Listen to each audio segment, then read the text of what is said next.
మీ జోబులో ఉన్న ప్రతి రూపాయి ఇంకో రూపాయిని సంపాదిస్తుంది అన్న విషయం మీకు తెలుసా? ఇప్పుడు చెప్తాను ఎలాగో, చాలా జాగ్రత్తగా వినండి. మీ దగ్గర 1000 రూపాయలు ఉన్నాయి, 10,000 ఉన్నాయి, ₹1,00,000 ఉన్నాయి. ఆ డబ్బుల్ని ఏం చేస్తారంటే తీసుకెళ్ళి బ్యాంకులో వేసేయండి. ఫిక్స్డ్ డిపాజిట్ చేయడం వల్ల మీకు దానిపైన సంవత్సరానికి 6-7% వడ్డీ వస్తుంది. సో అది పక్కన పెట్టేస్తే, మీకు ఎప్పుడైనా అదనంగా డబ్బులు ఇంకా అవసరం అయితే, మీ దగ్గర లేవు అనుకోండి, రూపాయి కూడా మీ దగ్గర డబ్బులు లేవు, కానీ బ్యాంకు మీకు తెలియకుండా మీకు ఓవర్ డ్రాఫ్ట్ సౌకర్యం కల్పిస్తుంది. ఓవర్ డ్రాఫ్ట్ అంటే ఇది చాలామంది బిజినెస్ మ్యాన్లు ఎక్కువ యూజ్ చేస్తూ ఉంటారు. కామన్ పీపుల్స్కి ఏంటంటే ఈ విషయం గురించి తెలియదు.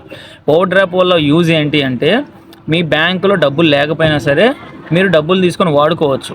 వడ్డీ కూడా ఎంత తక్కువ ఉంటుందంటే, మీకు బ్యాంక్ ఇచ్చిన డబ్బుల మీద వడ్డీ వేయదు. మీరు ఎంతైతే వాడుకున్నారో ఆ వాడుకున్న డబ్బుల మీద మాత్రమే బ్యాంకు వడ్డీ వేస్తుంది. దాన్ని ఇన్ టైంలో మీరు కనుక తీసేస్తే వడ్డీ కూడా చాలా తక్కువగా ఉంటుంది.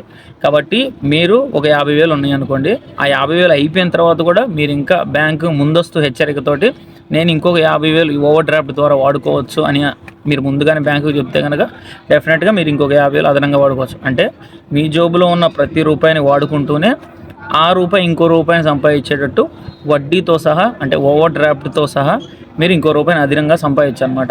కాబట్టి ఈ విధంగా బ్యాంకులో ఉన్న ఫెసిలిటీస్ తెలుసుకోండి. మీ జోబులో ఉన్న ప్రతి రూపాయికి వడ్డీ ఎలా వస్తుంది అనేది ఈ విధంగా తెలుసుకోండి. కాబట్టి ఇటువంటి మరిన్ని మోటివేషన్ వీడియోస్ కోసం మన ఇంపాక్ట్ సుబాని అనే పేజ్ని ఫాలో అయిపోండి.